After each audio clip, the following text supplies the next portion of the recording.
starting with verse 38, reads on this wise. Then Saul had his own military clothes to put on David. He put a bronze helmet on David's head and had him put on armor. David strapped his armor on over the military clothes and tried to walk in them, but he was not used to them. I can't walk in these, David said to Saul. I'm not used to them. So David took them off. Instead, he took his staff in his hand and chose 5 smooth stones from the wadi and put them in the pouch in his shepherd's bag. Then, with his sling in his hand, he approached the Philistine. You may be seated. In the presence of our Lord and our Savior, Jesus Christ, I want to talk from these words of preaching. I'm in my bag. I'm in my bag. We live in a world full of trends, words, phrases, and captions that most of us say without even thinking twice. In many cases, they come straight from TikTok, songs, or whatever is trending on social media. And it only takes for one person to drop a phrase and boom, it spreads all over the world. And before long, everyone is saying the same thing, and it becomes part of the way in which we talk. One phrase you probably heard a lot lately is, I'm in my bag. You probably even said it to yourself. If not, maybe you've had to Google what it meant on Urban Dictionary. And on the other hand, you might be sitting in your seat right now wondering, what does it mean to be in your bag? To say someone is in their bag usually means that they're locked in on what they're doing. It means that they're working hard, staying focused, and they're not allowing anything to distract them. In simple terms, it's a way of saying that someone is confident doing their thing and can't be stopped. It means that they are in their zone and in their element, doing the very thing that they've been built to do. And believe it or not, even though it sounds new, the concept of being in your bag isn't foreign, and it isn't something that has just been introduced to our culture. But if you go down to 1 Samuel chapter 17, in the life of David, you see what it means to truly be in your bag. Because as the battle lines were drawn, Israel and the Philistines were locked in a 40-day standoff. And right in the middle of it all stood Goliath, a massive armor and loud giant who taunted Israel, daring someone to muster up the courage to fight him. But despite his daily challenge, no soldier stepped up and were bold enough to face the Philistine giant. But meanwhile, back in Bethlehem, David, a little shepherd boy, showed up to the battlefield. And though he was not a soldier, he was simply running an errand, delivering food to his brothers who were serving in the army. However, when David showed up, he heard Goliath's insults. And when he heard the things that Goliath had to say, something on the inside of him got stirred up. And David made the bold decision to stand up against Goliath. And of course, people questioned his motives. People underestimated David's ability. However, he did not allow the opinions of others to stop him. And when David knew that he couldn't be stopped, Saul, the king of Israel, tried to suit David up in his armor, but to no avail. The armor that he put on didn't fit. And instead of forcing the armor that didn't fit, David went down to the brook, chose those 5 smooth stones, and he trusted what he knew, which was his sling and his shepherd's bag. And that day, David stepped up not because he had everything that the world said he needed, but because he trusted what he had that was in his bag, showing that you can't lose when God has equipped you with the stuff you need to use.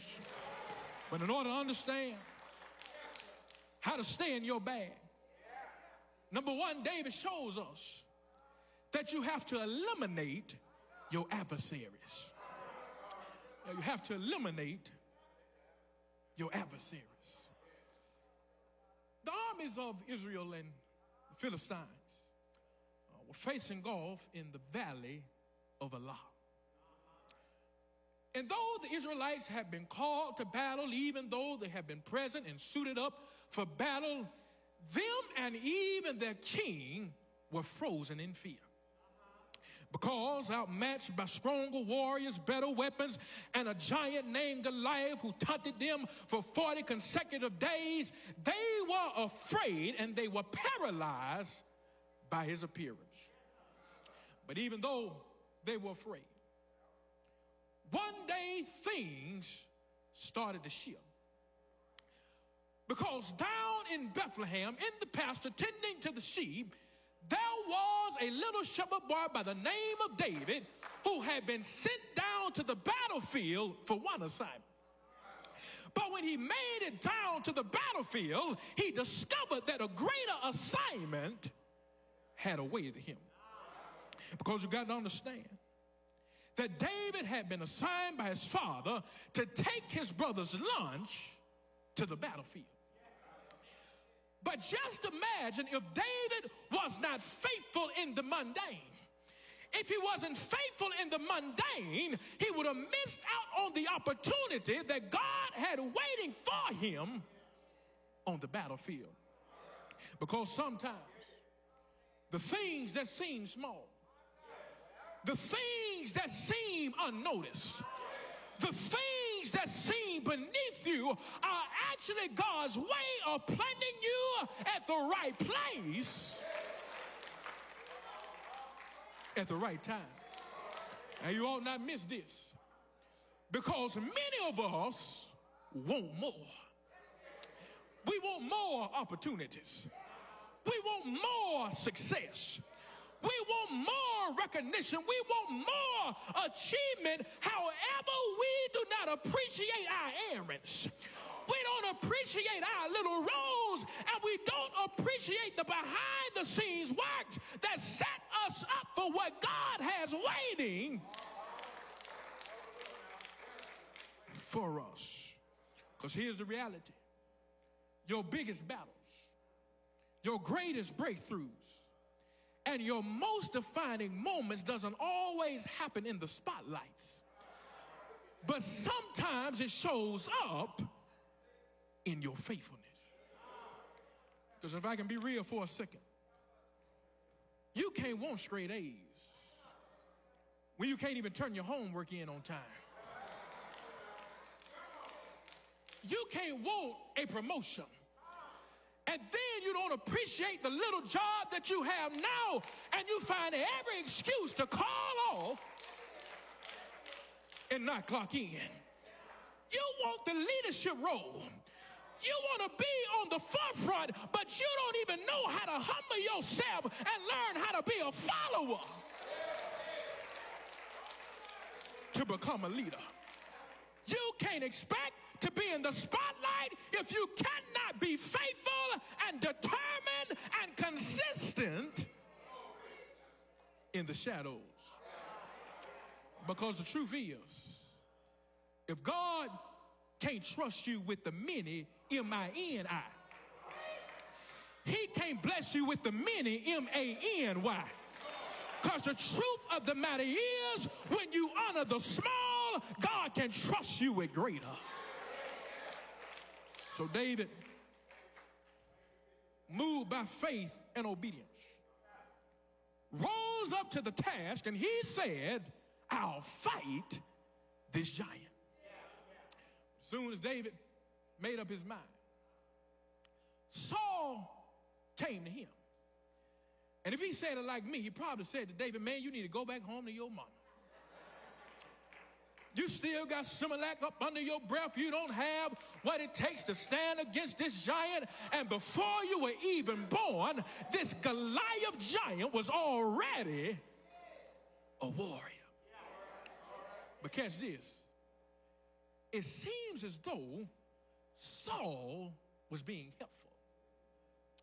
It seems as though he did not want to see this poor young man be attacked or defeated. But can I highlight something to you? I don't really think that Saul was trying to protect David. But in reality, Saul could not stomach the fact that this little boy who came from the pasture tending to the sheep had courage to do the very thing that he himself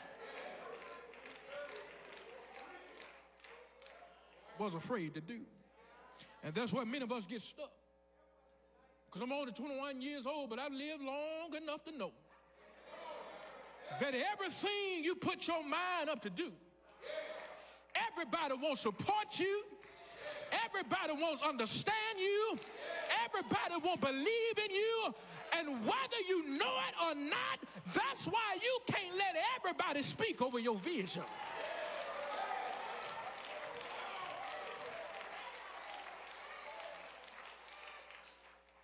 Because let me tell you, at times, people view you through the lens of their limitations. In other words, they cannot see what God has put in you because they're too busy focused on what they don't have in themselves. Bring it to you like this. There's a story about an eagle's egg that actually landed in a chicken coop. This eagle egg sat there until it hatched, and the farmer realized that it was an eagle. But even though it was an eagle, he kept this eagle amongst the chickens because he was raised with the chickens. He tried to flap his wings, but he could not fly. Because he was a chicken, he scratched in the dirt and he pegged on the ground. But one day while this eagle was with the chickens, he saw a bird fly by in the sky. And the eagle said, I hope one day that I'm able to fly like that bird. But the chicken said, there's no way you can do it because you are a chicken just like us.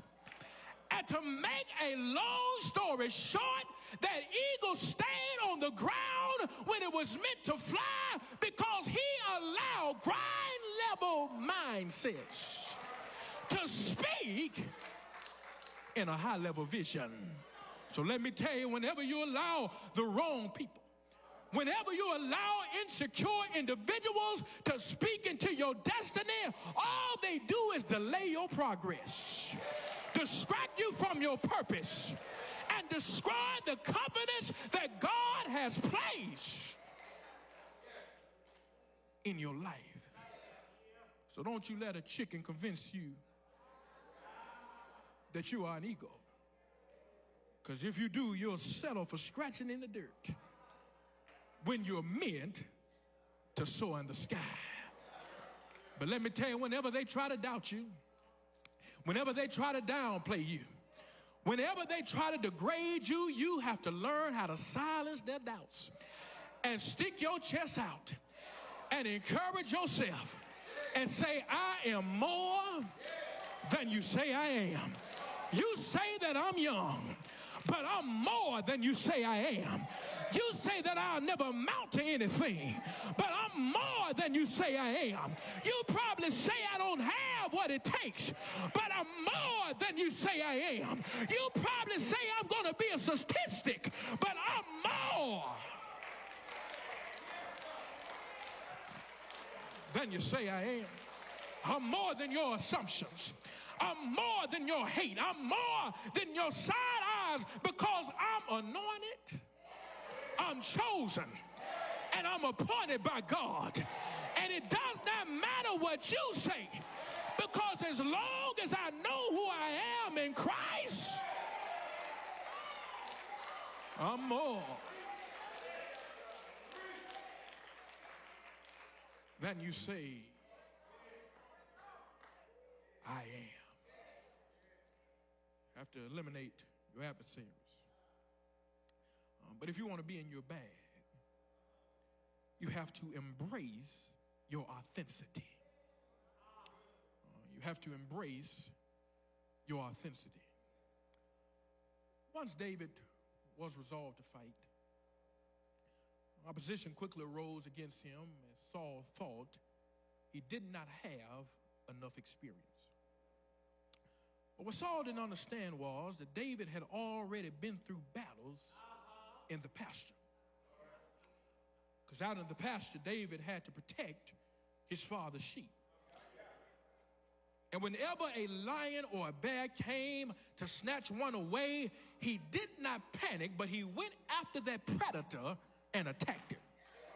He chased them down, he struck them, and he rescued what was his. And if the animal had turned on him, he would grab it by the beard, and David would kill it. And those moments with the bears and the lions were nothing but his training ground for Goliath. So because he had those experiences, he was now ready to fight Goliath. But notice this.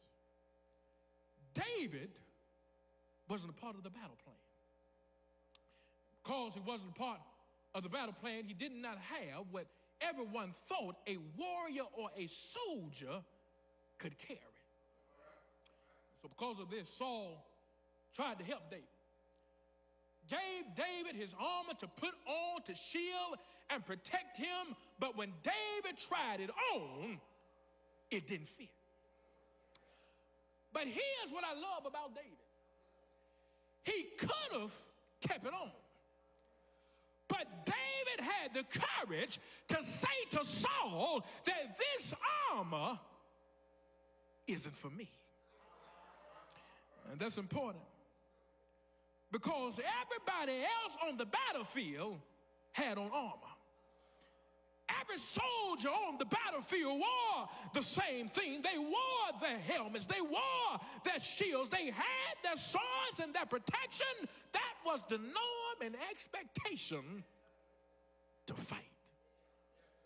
But young people, don't you turn a blind eye to this, because you must be careful not to do what you see others doing just because it's trending. Because right now we live in a world where everyone is trying to clone each other. Everybody's trying to copy trends. Everybody is trying to mimic what they see on TikTok, Instagram, and Facebook. They're trying to do what they see their favorite rappers do. They're trying to do what they see their buddies do. And because we're too busy trying to match up to their expectation, being different seems wrong. But let me tell you this. Just because everybody's doing it doesn't make it right. And just because no one is doing it doesn't make it wrong. There was a fly one day. It was flying around to find a place to land. And as this little fly was flying around, he came across a spider web that a spider had just made. And the spider told him, "Come over here to my web and chill with me." But the little fly said to him, "Ain't nobody over here with you. I'm going to move on and find where the party is." So then that fly kept flying around. Then after a while, he noticed a string coming down that had a bunch of flies attached to it. They were moving, and that fly thought that they were having a party. So that fly went over to where the other flies were, and when he landed, he got stuck. Because he landed on a fly ribbon, which ultimately led to his demise. And can I tell you, some of us spend too much time around the fly ribbon when we should have stopped at the spider web. Because Proverbs 14:12 says, there is a way that seems right, but its end is the way of destruction. So you got to understand that everybody on your timeline might be showing off fake lifestyles, filters, and false confidence, but it does not mean you have to follow what they do. Everybody else could be partying, vaping, skipping school, popping pills, carrying Glock switches, but that does not mean you have to do what they do. But I got to be real. You can't force what doesn't fit, because what works for them may not work for you. And I want you to understand this. One of life's surest ways of losing yourself is trying to be something that you're not. And I just want to be real right there. Some of our young men wouldn't be sitting in courtrooms, sitting behind bars, if they had looked at the gang, the gun, the streets, and the hustle and said, this ain't for me. Some of our young sisters wouldn't be crying at night, being a single parent, ashamed of what they gave away just to feel love, if they would have said, this ain't for me. Some parents wouldn't have to walk in funeral homes to pick out caskets, wouldn't have to make GoFundMes to bury their child. They wouldn't have to stand at gravesides wondering, where did I go wrong, if their child would have said, this ain't for me. Because you got to understand this. When you stand alone, when you don't force what doesn't fit, you won't be popular. But let me tell you, I'd rather be unpopular in my purpose rather than be popular and ain't going nowhere. So it's okay to say no. It's okay to stand alone. It's okay to be different, because when you dare to be different, you make room for God to do something different in your life. I'm in my bag. You have to eliminate your adversaries. You have to embrace authenticity. But if you want to be in your bag, lastly, I'm going to go down Jefferson Avenue and make my way back down to Bessemer. When I tell you, you have to execute your assignment. You have to execute your assignment. After taking off Saul's armor, David prepared himself for battle. And without the usual weapons of war, he faced the battle only with the sling and 5 smooth stones.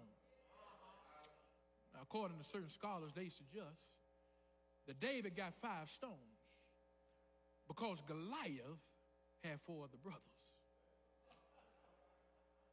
But I want you to consider this for a moment. Perhaps David chose 5 stones because he knew that there was a possibility that he might miss. That means a lot, because aware that he might not hit the target, he prepared to try again. And I want you to understand that you won't always succeed on your first try. But even if you don't succeed the first time around, your failure is not final. In fact, failure is just an opportunity to get back up and begin again.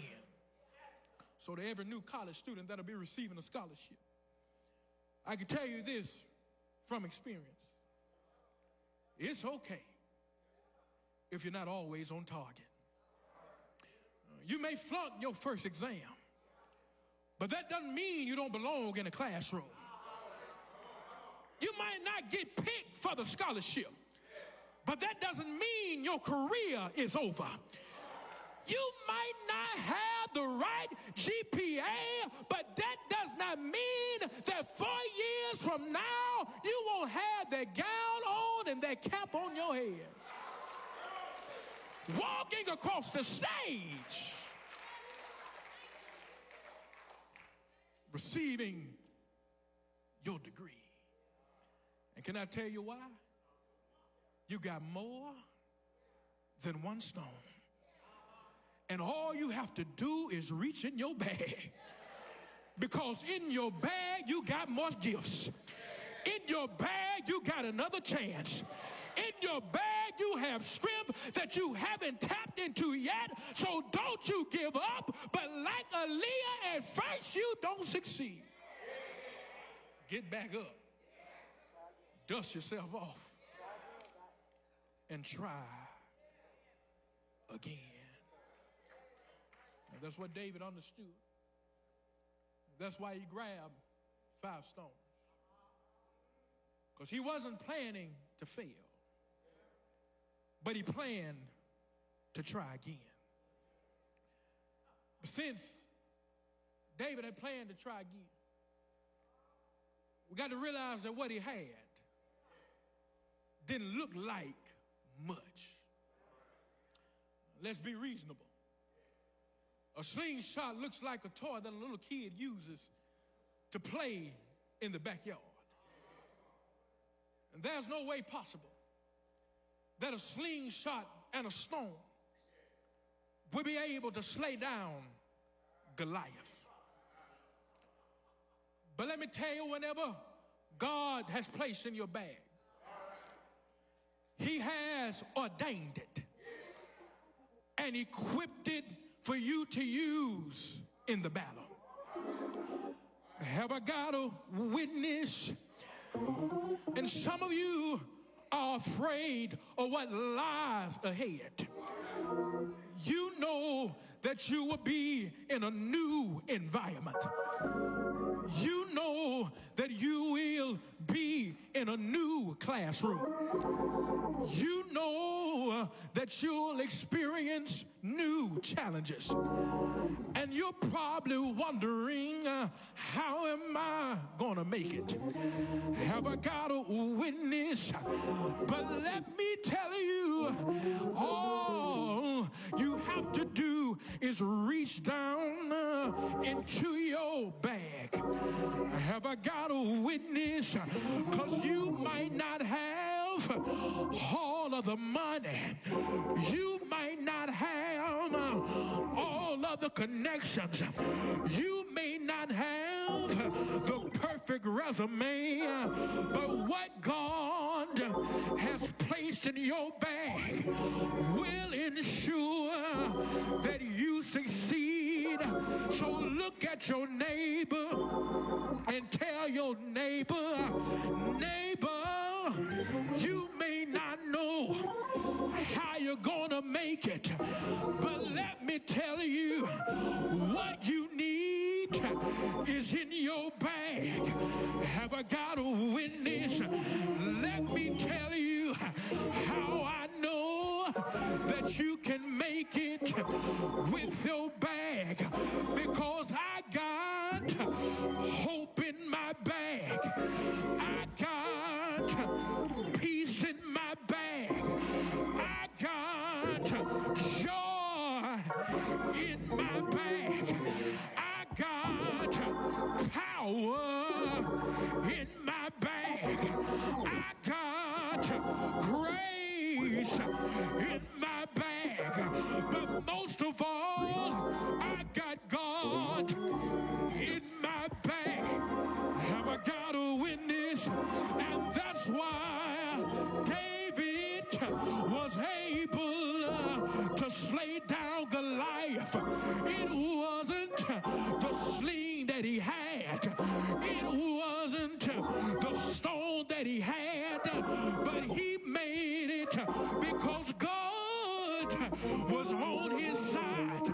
Have I got a witness? So hold your head up, stand tall, straighten your back, and speak life to yourself, knowing that God is on your side. It may look like it's impossible, but God is on your side. You may feel like you can't make it, but God is on your side. You may feel like that the task is bigger than you, but God is on your side. And is there anybody here that can just wave your hand and say, God is on my side? And I know that he's on my side because he walks with me and he talks with me and he tells me that I am his own. Have I got a witness? But I got to go on to my seat. But I'm reminded of another who was in his bag, and his name is Jesus, because one Friday he was marched up that Via Dolorosa. He was marched up that skull-shaped hill, and when he made it up on that hill, he was nailed in his hand, but he was in his bag. He was nailed in his feet, but he was in his bag. He was pierced in his side, but he was in his bag. A crown of thorns was placed on his brow, but he was in his bag. He died on that old rugged cross, but guess what? He was in his bag. He stayed there all night Friday, but he was in his bag. He stayed there all night Saturday, but he was in his bag. He stayed there all night Friday, but early, somebody say early, he reached into his bag and he pulled out resurrection power, and he got up early Sunday morning. And is there anybody here that's glad to know that he got up? And because he got up, there's grace in his bag, salvation in his bag, a second chance in his bag. And is there anybody here that just thank God for his bag? And because he was in his bag, I can reach down into my bag and slay down my giant. And if you are gonna be like David and stay in your bag, grab your neighbor. I say grab your neighbor, shake him and rock him and shake him and tell